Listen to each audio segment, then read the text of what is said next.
Good afternoon, everybody.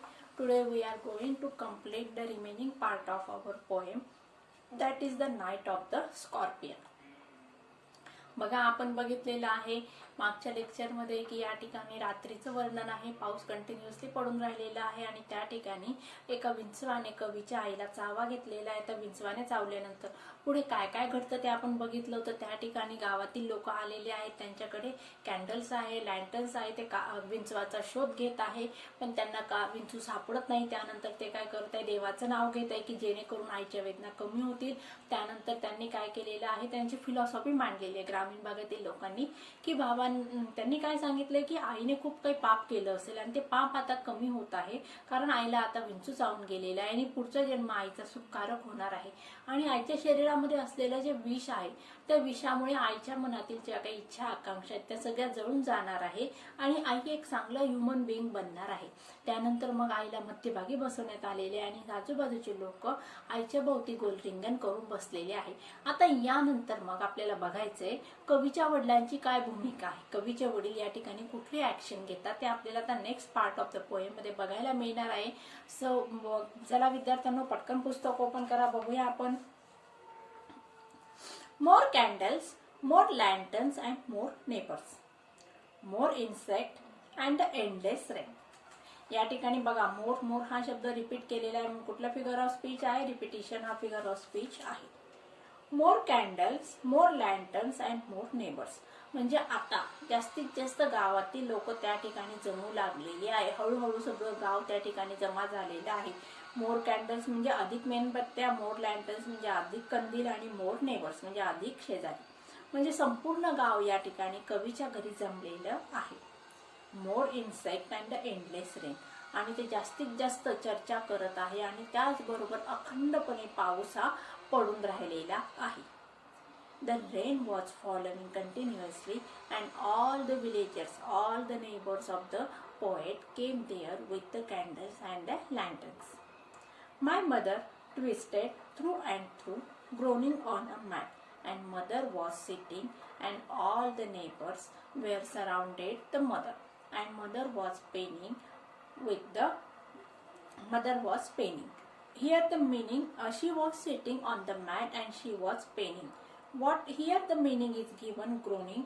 Groaning means a mournful sound conveying pain or grief. या ठिकाणी बघा, आई सेंटरला चटईवर बसलेली आहे आणि त्या ठिकाणी आईला प्रचंड प्रमाणात वेदना होत आहे. आई कणून राहिलेली आहे आणि गावातील शेजारी सगळे आईच्या अवतीभोवती जमलेले आहे. त्यांच्याकडे कॅन्डल्स आणि लँटर्न्स आहे. आता या ठिकाणी next part of the poem मध्ये कवीचे जे वडील आहे ते काय काय करतात ते आपल्याला बघायचं आहे. आता सुरुवातीला कवीच्या वडिलांचा आपल्याला सायंटिफिक ॲटिट्यूड दिसतो, पण या ठिकाणी कुठल्याही प्रकारचे मेडिकल उपाय न मिळाल्यामुळे किंवा वैद्यकीय उपचार न मिळाल्यामुळे ते सुद्धा शेवटी काय करत आहे, गावातील लोकांच्या होला होल लावून एक भोंदू बाबाला त्या ठिकाणी बोलवलं जाते. नंतर काय काय होतं ते बघायचं. माय फादर स्केप्टिक, रॅशनलिस्ट, ट्राईंग एव्हरी कर्स अँड ब्लेसिंग.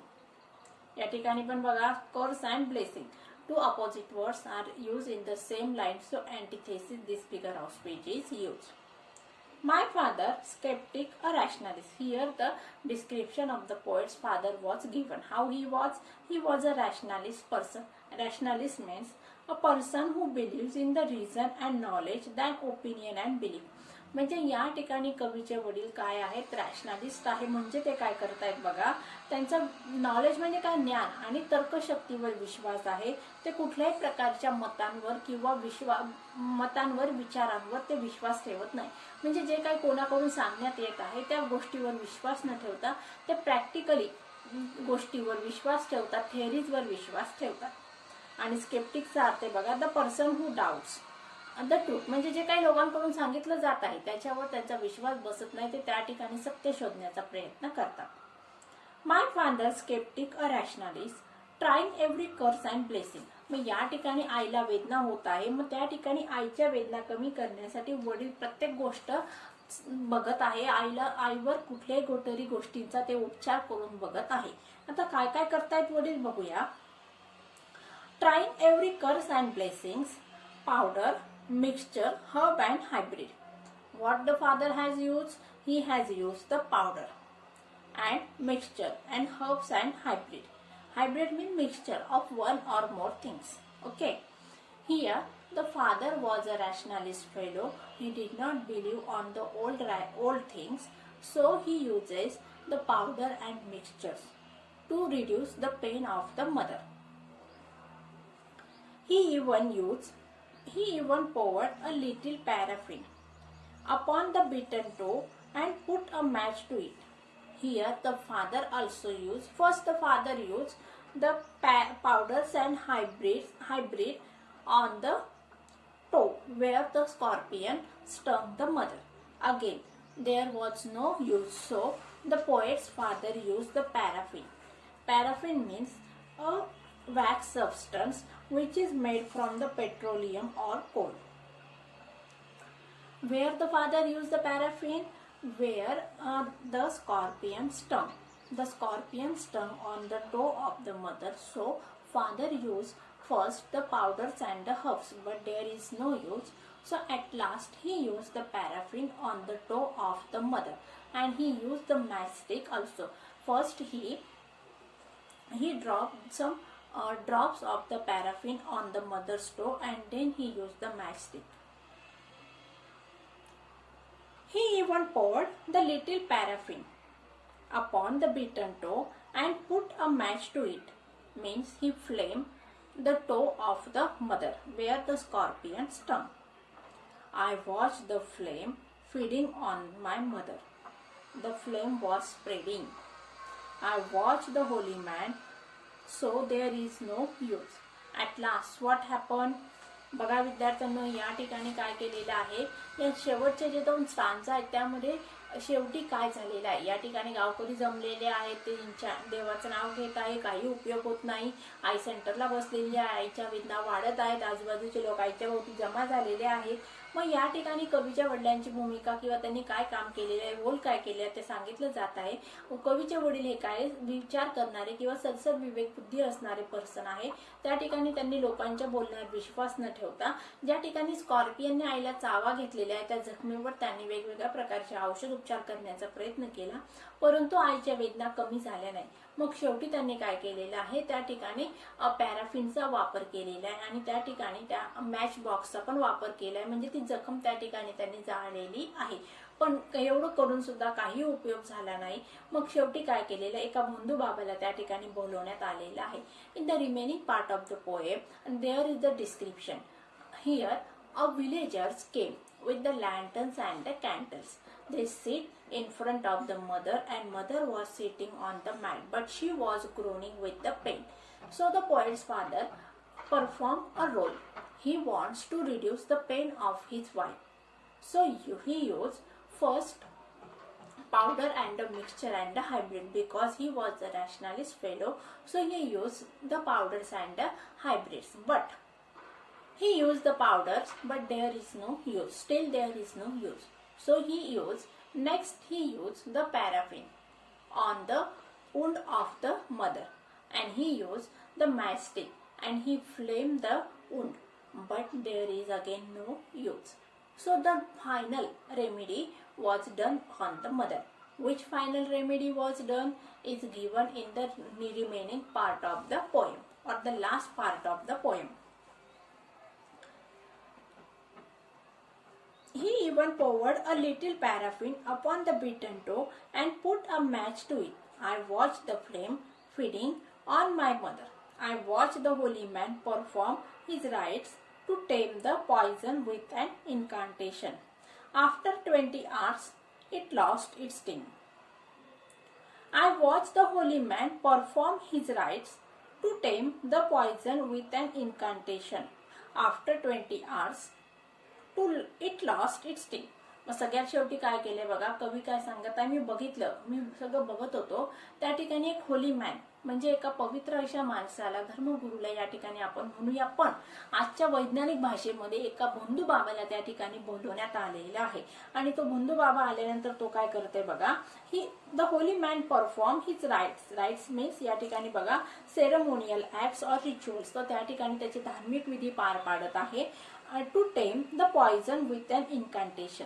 मग या ठिकाणी तो आईच्या शरीरातील विष उतरवण्याचा प्रयत्न करत आहे. कशाच्या मदतीने? इन्कॅन्टेशन म्हणजे काय? मंत्रोच्चार करत आहे तो. आणि मंत्रोच्चाराच्या मदतीने आईच्या शरीरातील जे पॉइझन आहे, विंचवामुळे आईच्या शरीरात गेलेले जे पॉइझन आहे ते उतरवण्याचा प्रयत्न करण्यात येत आहे. कोणाकडून? एका होली मॅन कडून. After 20 hours it lost its sting. आणि 20 hours म्हणजे काय? 20 तासांनंतर काय झालेलं आहे? जो विष होता आईच्या शरीरात भिनलेलं ते कमी झालेलं आहे किंवा त्याचा उतारा कामी आलेला आहे. My mother only said thank God the scorpion pick on me and spread my children. आता एवढं सगळं झालेलं आहे. आईला प्रचंड प्रमाणात वेदना झालेल्या आहेत. आईच्या शरीरामध्ये विष गेलेलं आहे. वेगवेगळ्या प्रकारचे इलाज करण्यात आलेले आहे. वर एवढं सगळं झाल्यानंतर सुद्धा आई या ठिकाणी स्वतःच्या जीवाची पर्वा न करता ती काय करत आहे? तर त्या ठिकाणी तिचं प्रेम दिसत आहे. कोणाबद्दल? आपल्या लेकरांबद्दल किंवा मुलांबद्दल असलेलं प्रेम किंवा आईच्या असलेल्या भावना या ठिकाणी दिसतात. आई काय म्हणते? बरं झालं बाबा, देवा तू बरं केलं. काय बरं केलं? की तो विंचू मला चावून गेला पण त्याने माझ्या मुलांना कुठल्याही प्रकारे इजा केली नाही. म्हणजे विंचवाने मला चावलं, चांगलं केलं आणि त्यामुळे माझ्या लेकरांना त्रास झाला नाही. जर माझ्या लेकरांना त्रास झाला असतं तर काय झालं असतं? या ठिकाणी आपल्याला आईचं प्रेम, a depth of the mother's love can seen in the last lines of the poem. In the last, the mother was groaning with the pain. So her husband was using various kinds of remedies. He used first the powders and the herbs. At last he used the paraffin on the wound or the toe of the mother. But no use, in vain. So a holy man was called and he was sitting and he was producing or taking the name of the god and he was trying to reduce the poison in the mother's body. So finally after 20 hours mother's pain was reduced and the final reaction of the mother was shown in the last lines of the poem. She said that, oh God, I thank you because the scorpion stung me but he did not stung my children, so my children become safe and comfortable. This is the universal love or the depth of the mother's love was shown in the last lines of the poem. So friends, I think all of you understand the poem. बघा विद्यार्थ्यांनो, शेवटची जो part आहे आपल्या पोएमचा त्या ठिकाणी मी परत एकदा आता संपूर्ण समरी तुम्हाला सांगत आहे शेवटच्या पार्टची. या ठिकाणी सगळे गावकरी जमा झालेले आहेत. त्यांच्याकडे कॅन्डल्स आहे, लँटर्न्स आहे. ते देवाचं नाव घेत आहे. परंतु आई सेंटरला बसलेली आहे. चटईवर बसून आईला वेदना होत आहे. आई करून राहिलेली आहे. मग एवढं सगळं करूनही आईला इलाज होत नाही म्हणून कवीच्या वडिलांनी काहीतरी भूमिका पार पाडलेली आहे. त्या ठिकाणी विचारी असे प्रसंग दाखवलेले आहेत. त्यांनी औषधांची मदत घेतलेली आहे. वेगवेगळ्या पावडर्स आणि हर्ब्स आईच्या जखमेवर लावलेले आहेत परंतु काही उपयोग होत नाही. मग शेवटी त्यांनी पॅराफिनचा पण वापर केला. ती जखम थोडी जाळण्याचा प्रयत्न केलेला आहे परंतु काही होत नाही. मग सगळ्यात शेवटी गावातील लोकांनी सांगितल्यानंतर काय केलेलं? एक भोंदू बाबाला बोलवण्यात आलेले आपल्या भाषेत आजच्या. त्या ठिकाणी ते भोंदू बाबा आल्यानंतर त्याने काय केलेले आहे? वेगवेगळे मंत्र म्हटलेले आहेत आणि त्यानंतर माईच्या शरीरातील विष उतरलेलं आहे. आणि एवढं सगळं झाल्यानंतर 20 तासांचे अवधीत पास झालेला आहे आणि त्यानंतर आपल्या शरीरातील विष उतरल्यानंतर आईच्या भावना व्यक्त झालेल्या. या ठिकाणी आई स्वतःबद्दल काही म्हणत नाही की बरं झालं बाबा मी वाचले, देवाने माझ्यावर कृपा केली असं न म्हणता आई काय म्हणत आहे की देवा तू बरं झालं कृपा केली, तू मला विंचवाने मला चावलं पण माझ्या मुलांना सोडून दिलं. अशा प्रकारे आईचं जे प्रेम आहे, आपल्या मुलांबद्दल असलेलं आईचं अगाध किंवा गूढ असं प्रेम या ठिकाणी आपल्याला या शेवटच्या लाईनच्या माध्यमातून दिसतं. सो स्टुडंट्स, तुम्हाला सगळ्यांना ही पोएम समजलीच असेल. चला तर मग आपण इंग्लिश वर्कशॉप बघूया. आता या ठिकाणी बघा, पहिला जो प्रश्न आहे, after reading the poem complete the following what happens. आता मी पूर्ण पोएम तुम्हाला समजावून सांगितलेली आहे. तर या पोएम मध्ये काय काय घडलेलं आहे ते तुम्हाला लिहून काढायचं आहे. पहिल्या 1 ते 7 लाईन्स मध्ये काय घडतं, 8 ते 33 लाईन मध्ये काय घडतं आणि 34 ते 48 लाईन्स मध्ये काय घडतं ते तुम्हाला लिहायचं आहे. कारण आम्हाला वाटतं तुम्हाला सगळ्यांना ही पोएम समजली असेल आणि पोएम मध्ये कुठल्याही प्रकारचे हार्ड वर्ड्स किंवा डिफिकल्ट वर्ड्सचा वापर केलेला नाहीये आणि पोएम समजायला अतिशय सिंपल आहे. दुसरा प्रश्न आहे परत बघा, complete the following tables. Background setting of the poem. आता या ठिकाणी कवितेची पार्श्वभूमी काय आहे तर टाईप आहे रूरल अँड अर्बन, ग्रामीण भाग आणि शहरी भाग. मग या ठिकाणी आपल्याला ते लिहून काढायचं आहे. हा प्रश्न पण तुम्ही स्वतः करायचा आहे. त्यातला बी आहे तो मी समजावून सांगते तुम्हाला. Scorpion. Many images of the scorpion contrast in the opening lines of the poem. Find the examples of each and add them to the columns below. आता या ठिकाणी स्कॉर्पियनचं वर्णन केलेलं आहे. त्याबद्दल काय विचारलेलं आहे आपल्याला. आता टिमिड म्हणजे भित्रा. आता स्कॉर्पियन कसा होता. दोन प्रकारे वर्णन स्कॉर्पियनचं करण्यात आलेलं आहे. एका भागामध्ये स्कॉर्पियन भित्रा दाखवलेला आहे, तर दुसऱ्या भागामध्ये कसा दाखवलेला आहे, डेंजरस दाखवलेला आहे, भयानक कसा दाखवलेला आहे. मग आता भित्रा हा स्कॉर्पियन आपल्याला कुठल्या लाईन्स मधून दिसतो त्या ठिकाणी लिहायचं आहे. तर लाईन आहे बघा. Heights steady rain. बघा पोएम मध्ये बघूया आपण. 10 hours of steady rain had driven to crawl beneath the sack of rice. मग या ठिकाणी स्कॉर्पियनचं नेचर कसं आहे. He was the timid. Then again he risk back the rain again. आणि त्यानंतर बघा शेवटची जी लाईन आहे सेकंड स्टांजाची. He risk the rain again. मग या ठिकाणी तो त्या ठिकाणून पळून गेलेला आहे सावा घेतल्यानंतर. मग या ठिकाणी स्कॉर्पियनचं नेचर कसं आहे तर भित्रा आहे. परत एकदा लाईन सांगते, लिहून घ्या.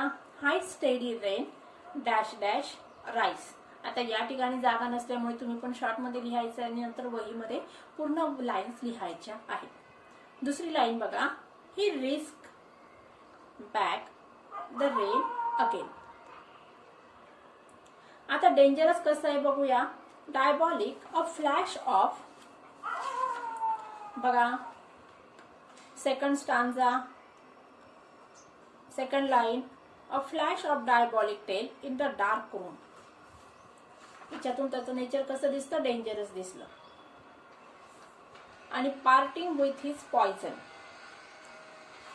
ही पण लाईन काय सांगत आहे, स्कॉर्पियनचं डेंजरस नेचर. आता सी बघूया. Imagery. Look at the description of the village peasants. What does the imagery suggest about them. आता गावातील लोकांबद्दलच्या इमेजरी काय सजेस्ट करतात ते आपल्याला बघायचं आहे. The images. What images suggest.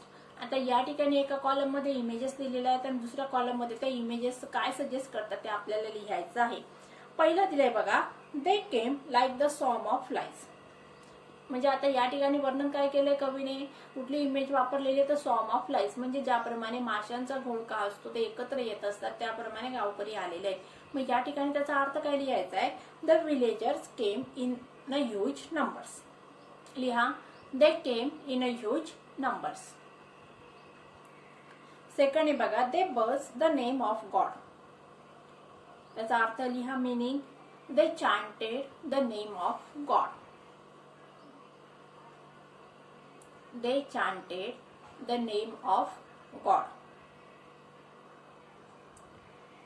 तिसरं बघा. They threw giant scorpion shadows on the mud baked walls. लिहा उत्तर. They searched the entire house for the scorpion using the lanterns.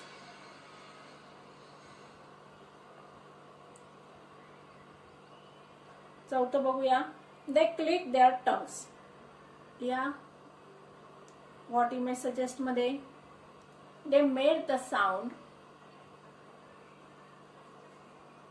to deter the scorpion from coming close to them. From coming close to them. तिसरा प्रश्न आहे बघा. Choose the correct alternative. The child is afraid but admires. त्याचं B answer आहे. His father trying every way to cure. दुसरं बघा. His father and villagers panic and hastily suggest religious remedies to help. त्यातलं C. दुसऱ्याचं C. तिसरं बघा. The poet seems to see the villagers as impractical and almost irritating, which suggests the poet is a critical of tradition. चौथं. This is a narrative poem as it tells a story. सुरुवातीला सांगितलं होतं मी ही poem कशी आहे, narrative poem आहे. पाचवं, using the first person gives the feeling that it is told from the personal experience. रायटरने काय केलंय, फर्स्ट पर्सन प्रोनाउनचा वापर केलाय, त्यामुळे असं वाटतं आपल्याला की या ठिकाणी पर्सनल एक्सपिरियन्स रायटरने सांगितलेला आहे किंवा पोइटने सांगितलेला आहे. सहावं, the scorpion pick on me and spared my children depicts selfless and unconditional love of mother. मग या ठिकाणी आईचं प्रेम दिसतं कसं, सेल्फलेस आणि अनकंडिशनल, कुठल्याही प्रकारच्या अटी विना निस्वार्थ असं आईचं प्रेम आपल्याला दिसतं. सातवं बघूया, the poem does not have a rhyme scheme which means the poem is a perfect example of a free वर्स. नो राईम स्कीम आहे म्हणून पोएम कुठल्या प्रकारात मोडते, तर फ्री वर्स मध्ये. आठवं, the poem is title the night of the scorpion. For the major part of the poem the scorpion is a victor. मग पोएमचं टायटल का दिलं आहे नाईट ऑफ द स्कॉर्पियन, कारण का सगळी पोएम कोणाभोवती गुंफण्यात आलेली आहे, तर स्कॉर्पियन भोवती. नववं, the peasants chants the name of God to appease God. देवाचं स्मरण करण्यासाठी ते काय करत आहे, चांटेड करत आहेत. 10th, the click of the tongues reflect their collective response to the predicament. Collective म्हणजे काय, सामूहिक त्यांचं प्रतिक्रिया आहे. आता 4था प्रश्न परत तुम्ही करायचा आहे.